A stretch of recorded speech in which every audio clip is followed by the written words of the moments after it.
Hi hello ಎಲ್ಲರಿಗೂ ನಮಸ್ಕಾರ. ಶುಶೀಸ್ ಕಿಚನ್ಗೆ ಸ್ವಾಗತ. ಇವತ್ತು ಶುಶೀಸ್ ಕಿಚನ್ನಲ್ಲಿ ನಾನು ಕುಂಬಳಕಾಯಿ ಪಲ್ಯ ತೋರಿಸ್ತಾ ಇದ್ದೀನಿ. ಸಿಹಿ ಕುಂಬಳಕಾಯಿದು.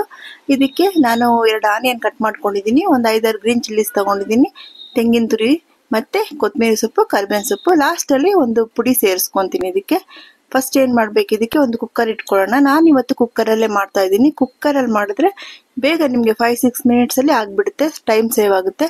ಪಾರಿನಲ್ಲಿ ಅಂದರೆ ನೀರು ಹಾಕ್ಬಿಟ್ಟು ಬೇಯಿಸ್ಕೊಂಡಿರ್ಬೇಕು, ತಿರುಗಿಸ್ತಾ ನೋಡ್ತಾ ಇರಬೇಕು. ಕುಕ್ಕರಲ್ಲಿ ಅಂದರೆ ನೀವು ಒಂದು 5 ಮಿನಿಟ್ಸ್ ಮುಚ್ಚಿಟ್ಬಿಟ್ರೆ ಪ್ರೆಷರ್ ಫಿಲ್ ಆದರೆ ಸಾಕು, ಓಪನ್ ಮಾಡ್ಕೋಬಹುದು. ನೋಡಿ, ಇದಕ್ಕೊಂದು 5-6 ಸ್ಪೂನ್ ಆಯಿಲ್ ಸೇರಿಸ್ಕೊಂಡು ಸಾಸಿವೆ ಸೇರಿಸ್ಕೋಬೇಕು.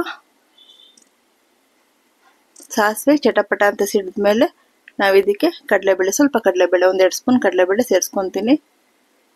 ಕಡಲೆಬೇಳೆ ಸ್ವಲ್ಪ ಕಲರ್ ಚೇಂಜ್ ಆಗಬೇಕು. ಈ ಪಲ್ಯ ಬಂದು ದೋಸೆಗೆ ತುಂಬ ಚೆನ್ನಾಗಿರುತ್ತೆ, ಚಪಾತಿಗೂ ಚೆನ್ನಾಗಿರುತ್ತೆ, ಮತ್ತು ಅಕ್ಕಿ ರೊಟ್ಟಿಗೆ ಸಖತ್ತಾಗಿರುತ್ತೆ, ಮತ್ತು ಸೈಡ್ ಡಿಶ್ ಆಗಿ ರಸಮ್ಗೆ ಮತ್ತು ಸಾಂಬಾರ್ ರೈಸ್ಗೆ ತುಂಬ ಚೆನ್ನಾಗಿರುತ್ತೆ. ನೋಡಿ, ಇದು ಸ್ವಲ್ಪ ಕಲರ್ ಟರ್ನ್ ಆಗಬೇಕು, ಅಲ್ಲಿ ತನಕ ಸ್ವಲ್ಪ ಫ್ರೈ ಮಾಡ್ಕೊಳ್ಳೋಣ.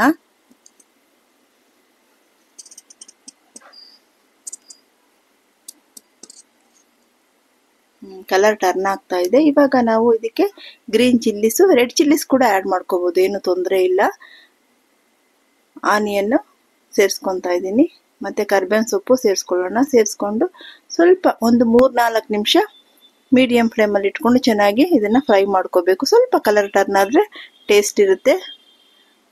ತುಂಬ ಹಾಕಿದ ತಕ್ಷಣನೇ ಕುಂಬಳಕಾಯಿ ಸೇರಿಸ್ಬಿಡ್ಬಾರ್ದು. ಒಂದು 3-4 ನಿಮಿಷ ಹುರಿದ ಮೇಲೆ ನಾವು ನೋಡಿ ಕುಂಬಳಕಾಯಿನ ಸೇರಿಸ್ತಾ ಇದ್ದೀನಿ. ಈ ಕುಂಬಳಕಾಯಿ ತುಂಬ ಟೇಸ್ಟಿಯಾಗಿರುತ್ತೆ. ಈ ಥರ ತೊಗೊಂಡ್ರೆ, ಗ್ರೀನ್ ಕಲರಲ್ಲಿ ಸ್ವಲ್ಪ ಕಲರ್ ಬಂದಿರೋದು ತೊಗೊಂಡ್ರೆ ಅದು ಚೆನ್ನಾಗಿರುತ್ತೆ. ಎರಡನ್ನೂ ಚೆನ್ನಾಗಿ ಮಿಕ್ಸ್ ಮಾಡೋಣ.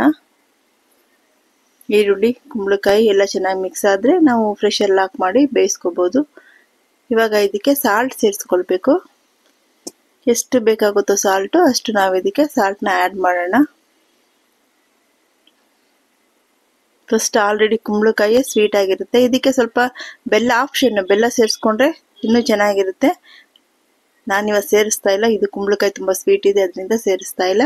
ಯಾವುದಾದ್ರೂ ಕುಂಬಳಕಾಯಿ ಸ್ವೀಟ್ ಇಲ್ಲದೆ ಇರೋದಿದ್ರೆ ನೀವು ಸ್ವಲ್ಪ ಬೆಲ್ಲನೂ ಶುಗರು ಆ್ಯಡ್ ಮಾಡ್ಕೋಬೋದು.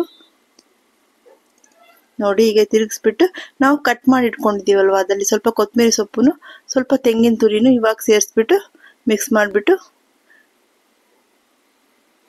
ಸ್ವಲ್ಪ ನೀರು, ಒಂದು ಚಿಕ್ಕ ಗ್ಲಾಸಲ್ಲಿ ಒಂದು 1/2 ಗ್ಲಾಸ್ ನೀರು ಸಾಕು. ಕುಕ್ಕರಲ್ಲಿ ಬೇಯೋದ್ರಿಂದ, ಅದೇ ನೀವು ಪಾತ್ರೆಯಲ್ಲಿ ಬೇಯಿಸಿದ್ರೆ 1 ಗ್ಲಾಸ್ ಅಷ್ಟು ನೀರು ಬೇಕಾಗುತ್ತೆ. ಚೆನ್ನಾಗಿ ಮಿಕ್ಸ್ ಕೊಟ್ಬಿಡೋಣ.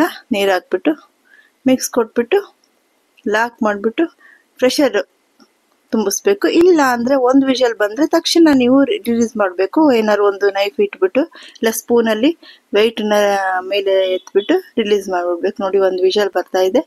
ಇವಾಗ ನಾನು ಓಪನ್ ಮಾಡಿ ತೋರಿಸ್ತಾ ಇದ್ದೀನಿ. ನೋಡಿ, ನೀವು ವೆಯ್ಟ್ ಮಾಡೋಂಗೆ ಇಲ್ಲ, ಅಯ್ಯೋ ಬೇಯ್ತಾ ಅಂತ ನೋಡೋ ಥರನೇ ಇರಲ್ಲ, ಬೆಂದಿದೆ. ಇವಾಗ ಇನ್ನು ಮಿಕ್ಕಿರೋ ಕುಂಬಳಕಾಯಿಗೆ ತೆಂಗಿನ ತುರಿನೂ ಇದು ಕರಿಬೇವಿನ ಸೊಪ್ಪು ಇದೆ ಅಲ್ವಾ, ಕರಿಬೇವಿನ ಸೊಪ್ಪು, ಕೊತ್ತಂಬರಿ ಸೊಪ್ಪು, ಅದನ್ನು ಸ್ವಲ್ಪ ಸೇರಿಸ್ಕೊಂಡು, ಈ ಪುಡಿ ಏನು ಅಂದರೆ ಕಡಲೆ ಬೀಜದ ಪುಡಿನ ನಾನು ಸ್ವಲ್ಪ ಸೇರಿಸ್ಕೊತಾ ಇದ್ದೀನಿ. ಈ ಪಲ್ಯಕ್ಕೆ ಇದು ಟೇಸ್ಟಿಯಾಗಿರುತ್ತೆ. ಹಿಂಗೂ ಮಾಡ್ಬೋದು, ಅದನ್ನ ಸ್ಕಿಪ್ ಮಾಡ್ಬೋದು. ಹಿಂಗೆ ಹಾಕಿದ್ರೆ ತುಂಬ ಚೆನ್ನಾಗಿರುತ್ತೆ. ನೋಡಿ, ಮಿಕ್ಸ್ ಮಾಡಿದೆ, ಎಲ್ಲ ಹಾಕ್ಬಿಟ್ಟು ಇವಾಗ ನಾನು ಅದನ್ನು ಒಂದು ಬೌಲಲ್ಲಿ ಟ್ರಾನ್ಸ್ಫರ್ ಮಾಡಿ ತೋರಿಸ್ತಾ ಇದ್ದೀನಿ. ನೀವು ಮಾಡಿ ನೋಡಿ ಹೇಗಿತ್ತು ಅಂತ ತಿಳಿಸಿ. ದೋಸೆಗೆ ಸಖತ್ತಾಗಿರುತ್ತೆ, ಚಪಾತಿಗೂ ಚೆನ್ನಾಗಿರುತ್ತೆ, ರೊಟ್ಟಿಗೂ ಚೆನ್ನಾಗಿರುತ್ತೆ. ಮಾಡಿ ನೋಡಿಪ್ಪ ಹೇಗಿತ್ತು ಅಂತ ನನಗೆ ಕಮೆಂಟ್ ಸೆಕ್ಷನಲ್ಲಿ ತಿಳಿಸಿ. ಆದರೆ ಕುಂಬಳಕಾಯಿ ಮಾತ್ರ ತುಂಬ ಚೆನ್ನಾಗಿರುತ್ತೆ, ತಗೊಳ್ಳಿ, ಹಿಟ್ಟಿಟ್ಟು ಥರ ಇರಬೇಕು. Thank you.